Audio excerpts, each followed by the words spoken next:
There is a version of you that no one can touch, not your enemies, not your failures, not the people who left.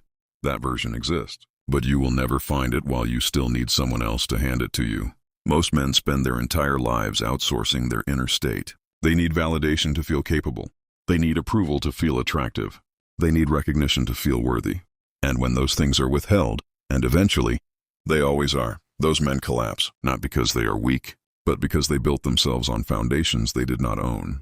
Marcus Aurelius wrote, "You have power over your mind, not outside events. Realize this, and you will find strength."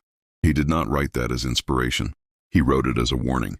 The moment you locate your strength outside yourself, you have already lost it. Here is what actually happens when a man stops needing anyone. He does not become cold. He does not stop loving people. He becomes unbreakable. Because now the people in his life are there by choice, not desperation. He gives from strength, not fear. He loves without clinging. He leads without begging. That is not emptiness. That is sovereignty. Seneca wrote, "Nusquam ecce ubique est."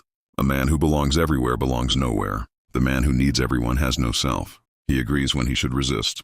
He softens when he should stand firm. He performs for an audience that will never be satisfied. And somewhere beneath all that performance, the real man is suffocating. Most men fear solitude because it forces an honest question. Without the noise, without the approval, who are you?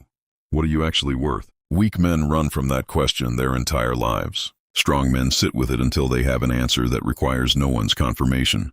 Epictetus wrote, "Seek not that the things which happen should happen as you wish, but wish the things which happen to be as they are, and you will have a tranquil flow of life." The man who needs no one accepts people exactly as they are, because his peace does not depend on their behavior. This is not about becoming a lone wolf. That is a boy's fantasy. This is about building an interior life, so rooted in your own values and work that the presence or absence of others does not determine your state. You remain. You build, whether they watch or not, whether they stay or not. The question is not whether you need people. The question is whether you need them to survive yourself. That dependency is the cage. And you build it. Stop waiting to feel capable. Do the work and become capable. Stop waiting to feel worthy. Live by your values and become worthy. Stop waiting to feel strong. Train, discipline yourself, face difficulty, and become strong. What happens when a man stops needing anyone? He finally becomes someone worth knowing, including to himself. If this reached you, like, subscribe, and share it with a man who needs to hear it. Your growth is yours, no one else's.